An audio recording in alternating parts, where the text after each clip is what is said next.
share it now. Let's see the setup. Whoop.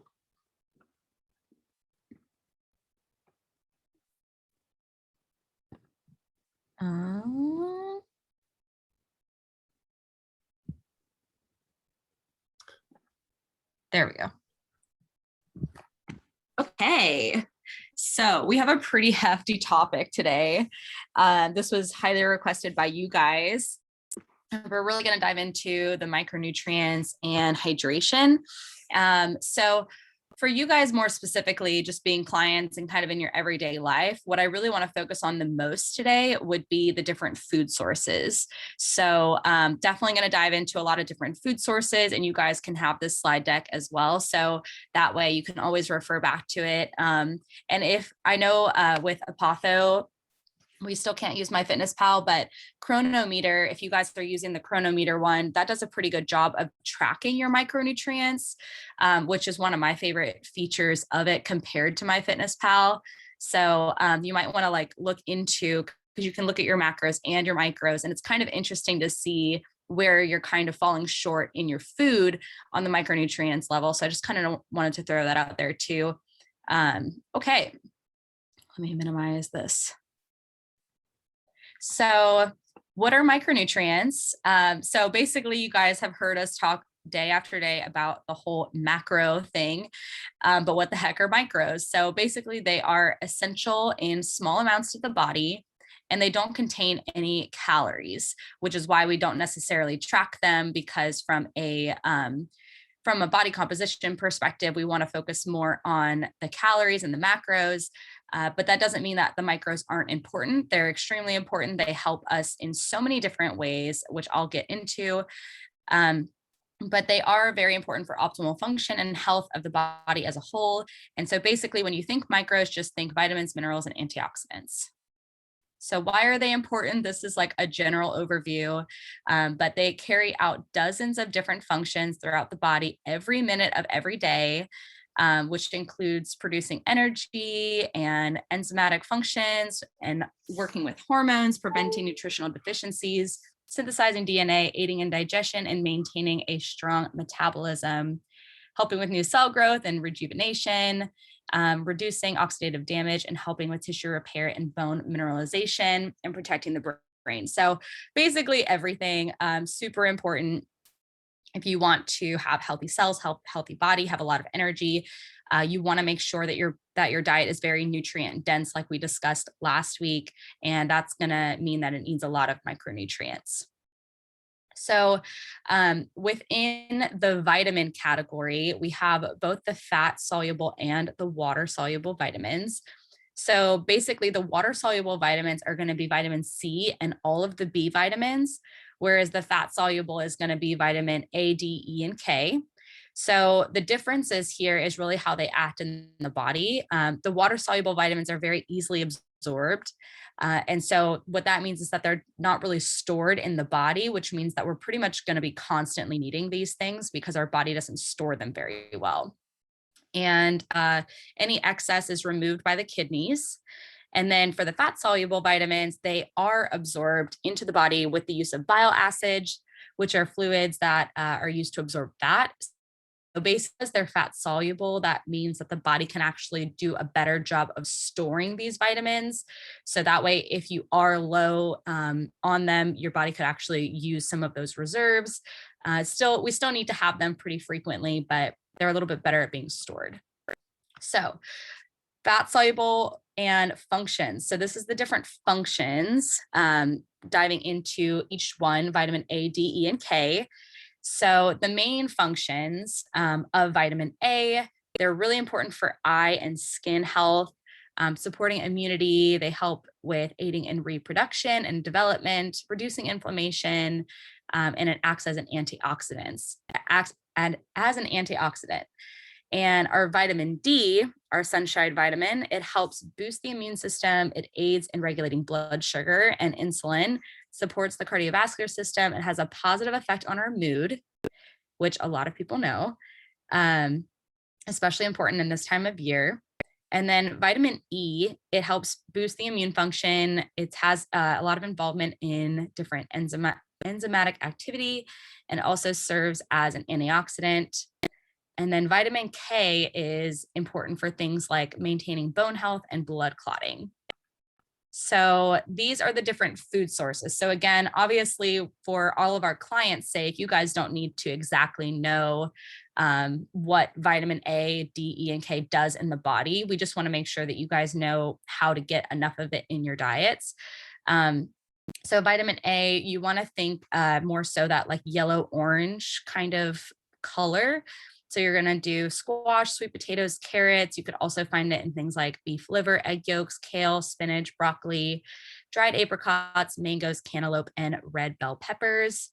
And then vitamin D, mostly we get it from the sun. So generally speaking, we know we need to wear sunscreen, but sometimes having maybe like 15 minutes in the sun without sunscreen can really help with your vitamin D levels, especially in the winter time, if you can get any kind of sunshine at all.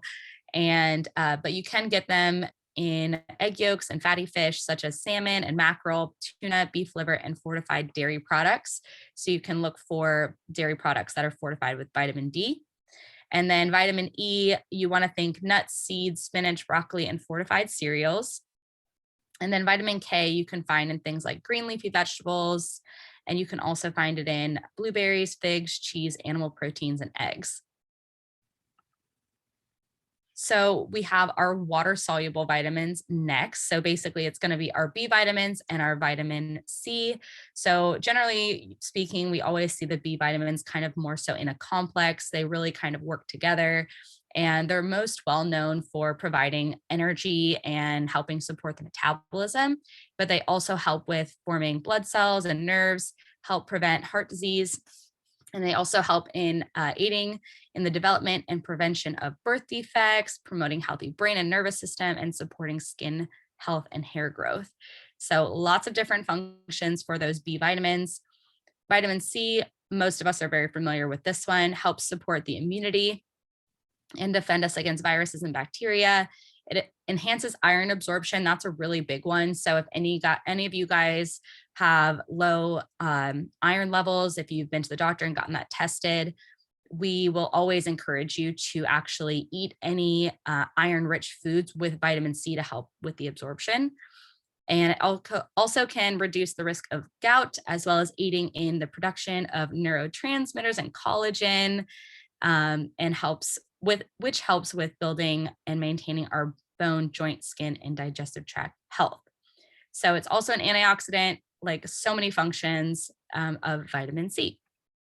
And again, want to more so emphasize those food sources so you guys know where to get these things. So B vitamins you can find in animal foods like organ meats, beef, fish, and seafood, eggs, poultry, dairy products. So pretty much if you guys are more so like a plant-based, or if you prefer a vegan lifestyle, the B vitamins is going to be one of those things that you have to be a little bit more specific about because they are found in a lot more animal-based foods, but you can get some in green leafy vegetables and some nuts and seeds. And then our vitamin C, pretty widely available in all of our citrus fruits and bell pepper, strawberries, kiwi, and oranges, papaya, pineapple, broccoli, all the stuff that is good and delicious, in my opinion. Okay, so our minerals. So this is our macro minerals, which basically just means that we need them in larger amounts than our trace minerals, which I'll get to next. All of these are also our electrolytes. So whenever you think hydration, it's not just sodium and potassium. There are all of these are calcium, phosphorus, magnesium, sodium chloride, and potassium that are those electrolytes. So there's so many more functions than what's listed here, but I just thought I'd kind of bring up like one or two of the main functions of each mineral. Because again, I know that all of this it's a lot to absorb. So our calcium, mostly known for our bone health. Phosphorus or phosphate is our acid-base balance and bone health. That's kind of the main functions there.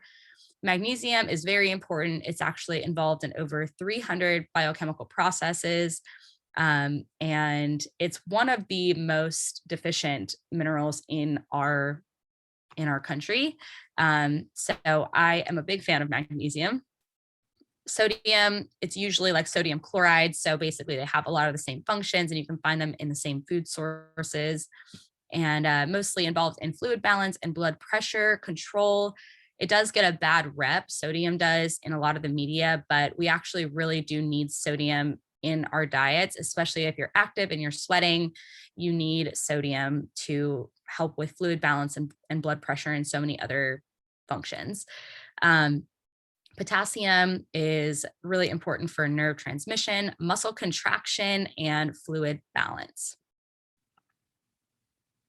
So here's some food sources. Obviously, with calcium, the one that people know the most of is dairy, but also things like fish with bones, like salmon or sardines, leafy greens, and almonds and legumes. Our phosphorus you can find in a lot of animal foods like beef, fish, poultry, eggs, and dairy products. Again, one of those minerals that if you happen to be more plant-based or vegan might be a little bit more difficult for you to get into your diet.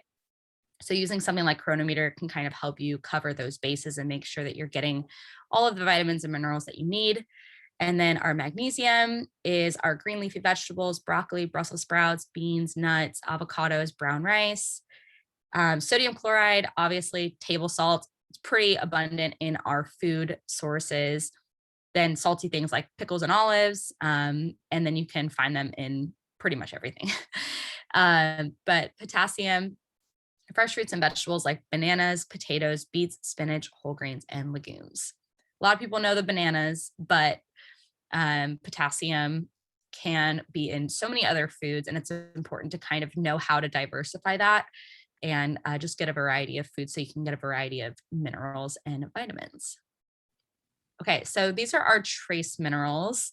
It's our iron, copper, manganese, iodine, zinc, molybdenum. I think that's how you say it. I tried to look that up earlier and I can still never say it. Selenium and chromium and fluoride. So iron is probably, one of our main ones that we want to look at. There is the heme and the non-heme iron. So what that means is basically the heme iron is going to come from any of your, basically think like organ meats and different red meats, anything that's got that like red kind of almost bloody. I know that that's a really gross way to say it, but you need that heme iron to come from those types of things, and that's a little bit more bioavailable to the body than your non-heme sources. So again, if you are not a red meat eater, it might be kind of hard to get enough iron in your diet. So looking at different ways to just enhance the absorption of your non-heme sources. So maybe doing like a leafy green salad, that would be a non-heme source of iron, and then adding some oranges on there and making like a Chinese style salad can help with the absorption of this less bioavailable non-heme iron source. You can also find iron in rich grain products and fortified cereals, legumes, and dried fruits. But again, those heme iron sources are going to be more bioavailable to the body. So that's going to be your organ meats like liver and heart, clams, as well as red meat, fish, poultry, and egg yolks. So eat your egg yolks, folks. And then we have our copper.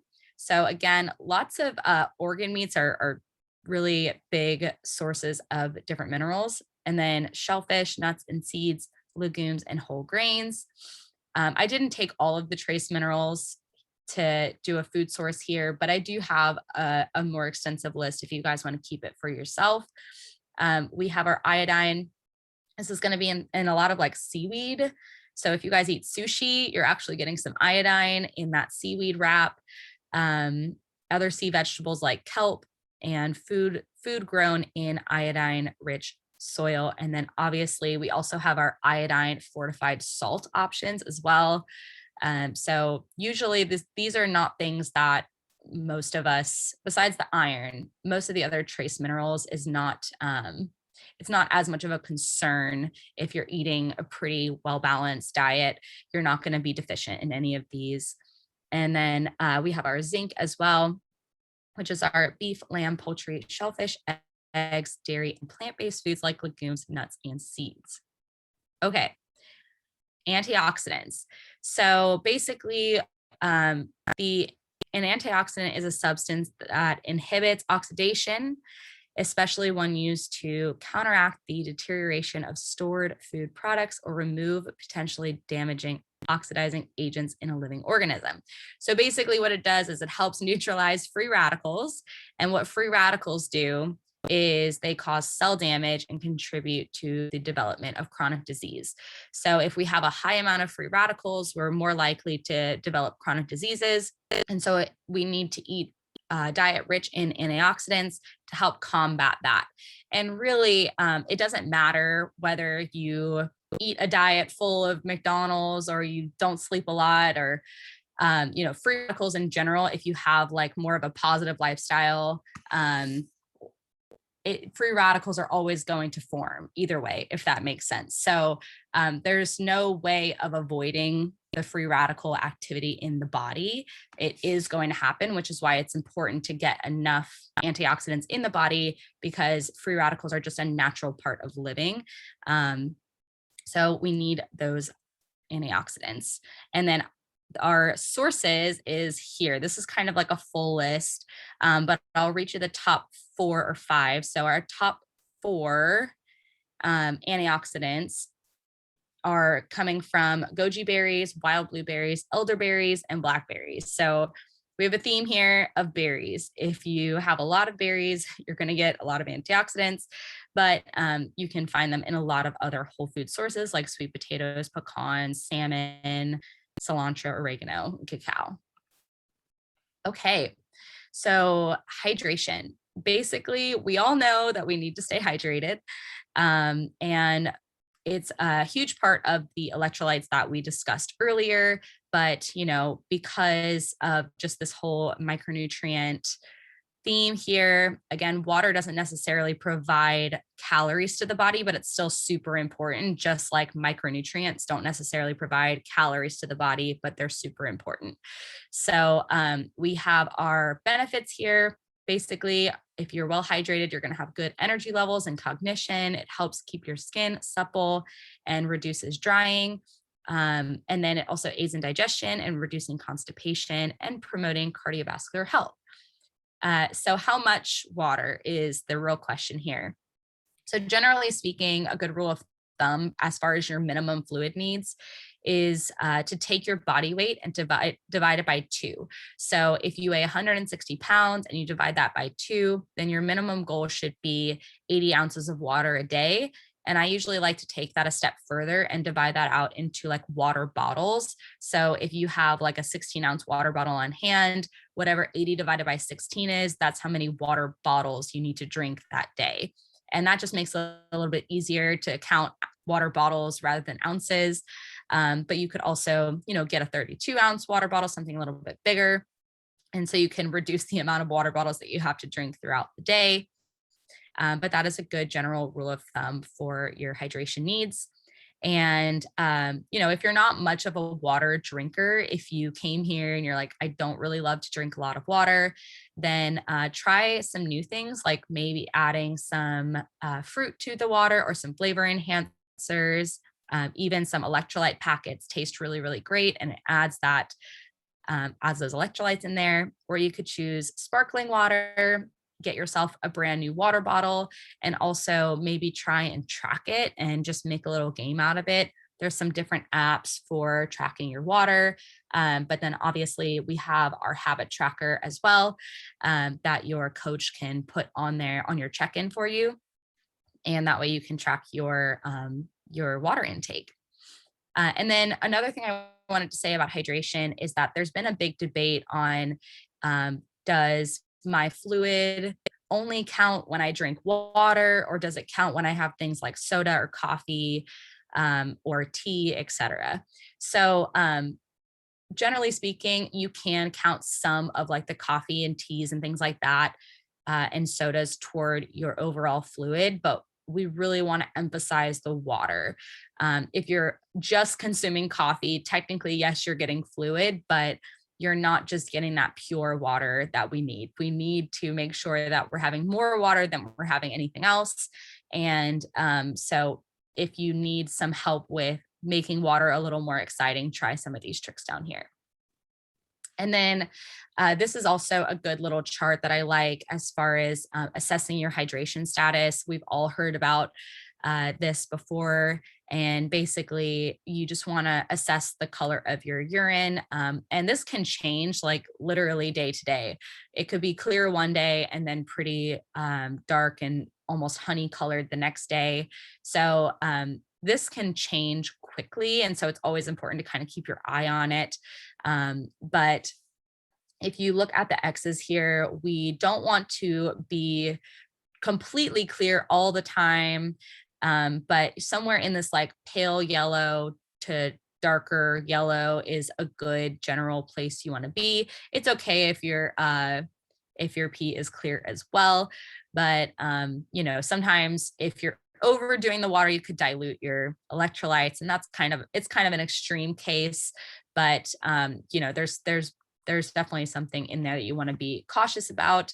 But yeah, somewhere between this clear and dark yellow kind of areas where you want to be.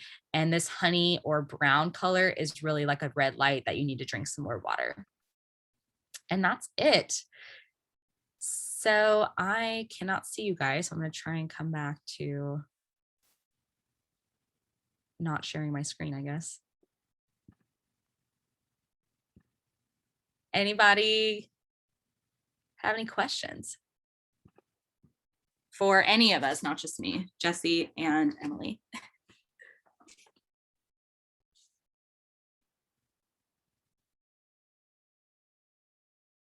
I think it's like it was just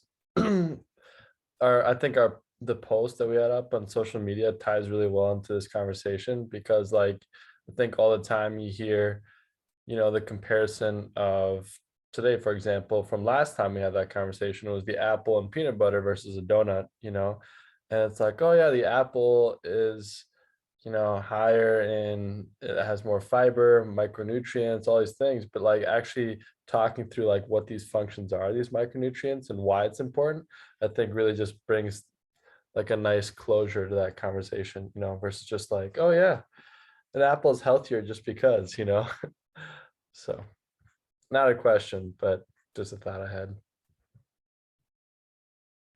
Yeah. And I also like, sometimes if you get caught up in the flexible dieting mentality and you're all about your protein and your carbs, sometimes it can be easy to lose track of this kind of stuff. And I find that just knowing some of the different functions, at least just like hearing about it once or twice, it motivates me to like want to eat more variety, because it's not just like, oh, this is a carb with a little bit of fat or a little bit of protein. It's like, I want to get some purples and some yellows and some reds in my diet.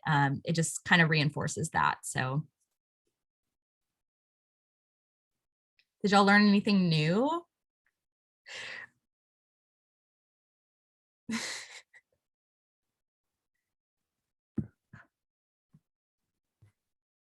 Amanda reads over here. I have a question too. When should you be worried about being a micronutrient deficient?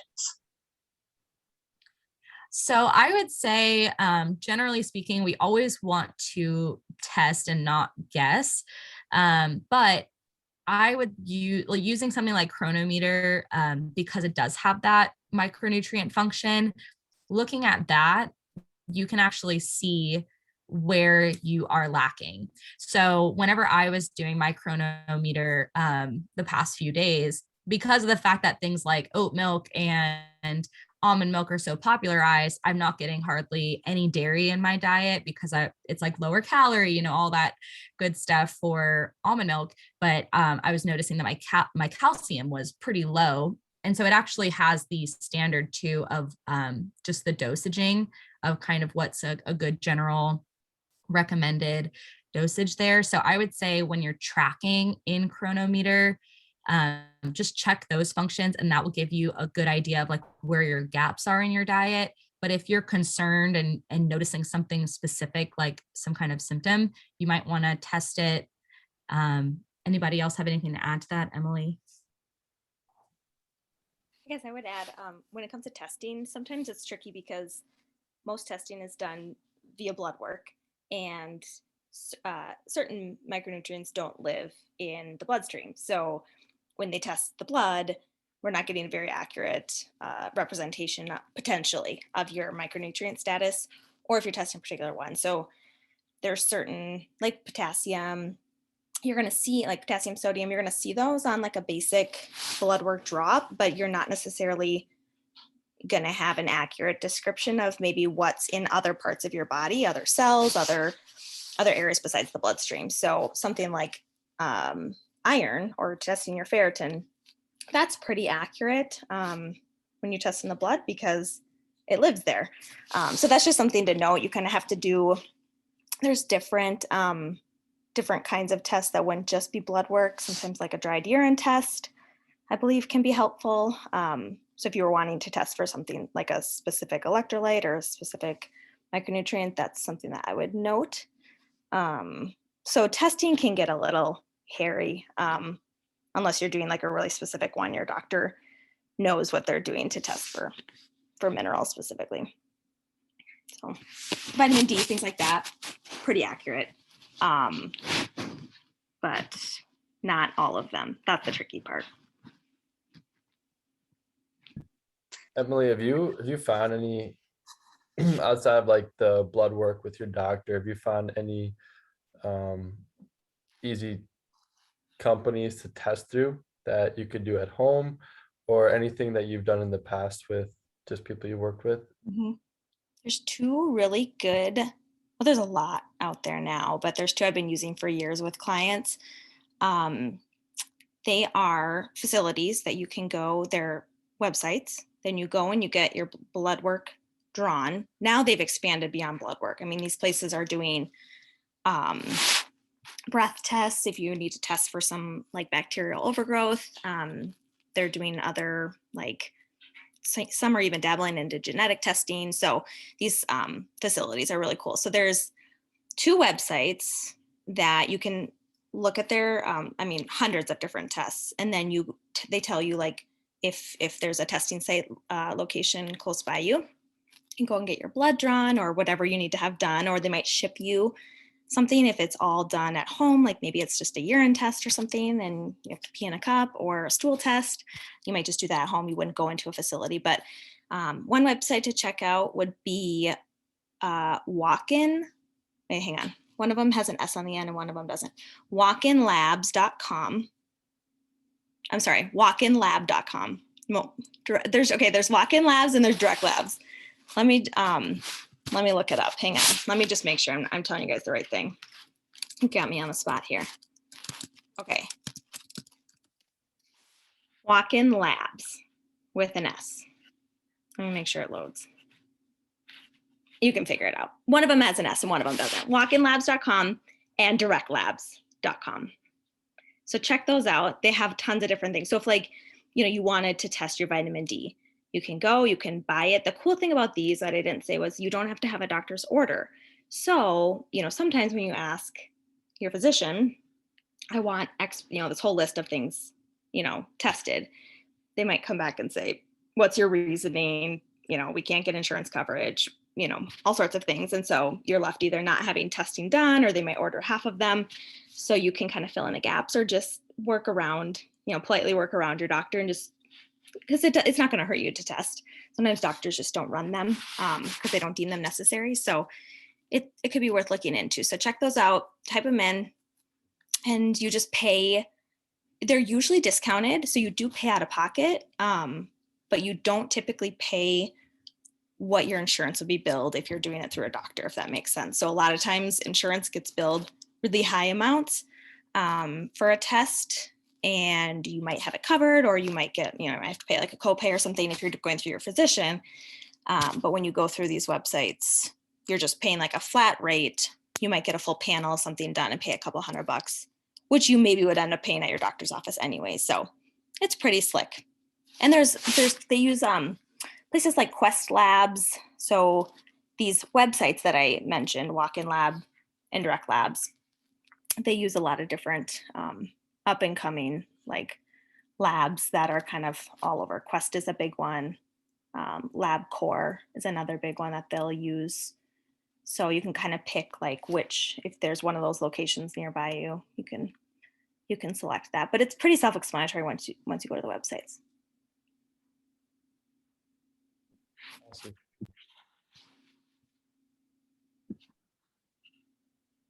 Anyone else have any questions or comments?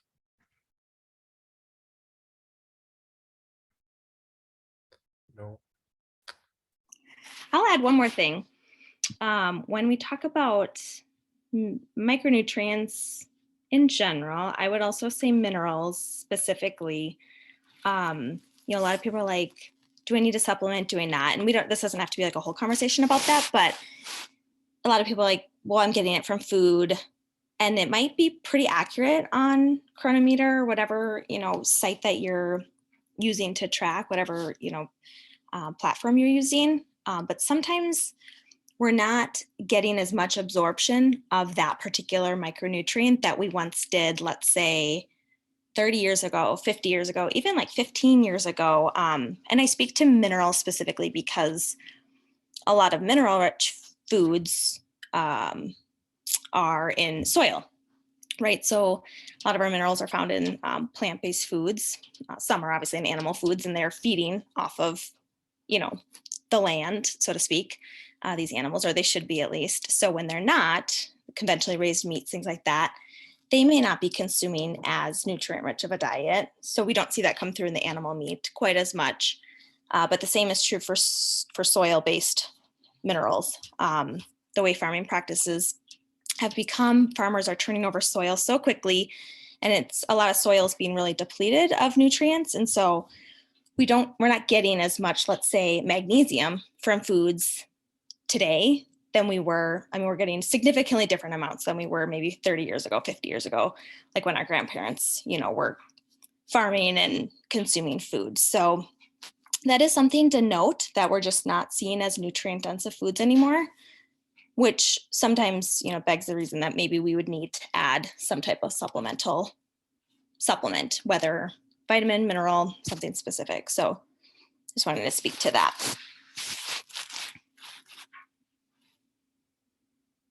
I had another question. I don't know if this was covered in this seminar because I'm just getting home from the gym. But I know that handout that was recently posted on the Kor page about like seasonal depression.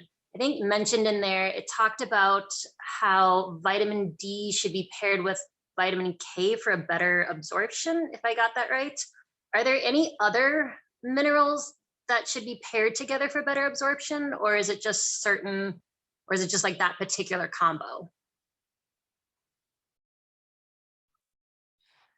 So the one like most popular would be the iron pairing with it with vitamin C. So vitamin C helps the absorption of iron. So that would be, a really important one to note.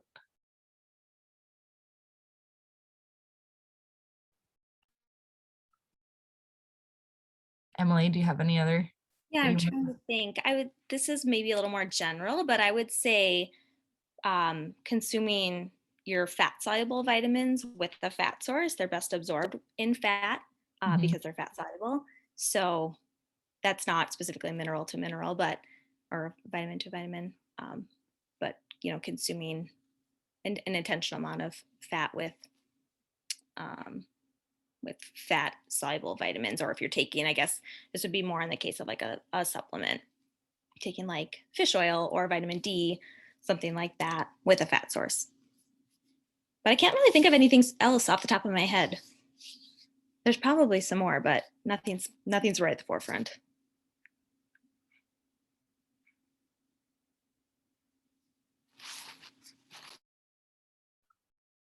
Those are great questions, though. Okay. Jesse, anything to close us out with? No, I was just gonna say, we really want to do this on a monthly basis, and if there are things that you're curious about, please let your coach know, just so that we can make sure that we're catering this to things that you guys want to know more about and talk through,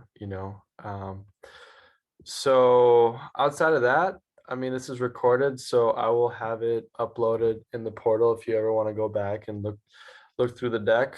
There's obviously a lot of information that we went through tonight, but otherwise, yeah, shoot your coach a message about future topics, and we'll connect again next month. So Jesse, do you plan to also attach the PowerPoint separate? Did you do that for the first? yep, I did that for the first one, so I'll do that for this one too. That will be helpful for people. Cool. All right, well, thanks so much for joining, you guys, and Kelsey, good luck with dinner.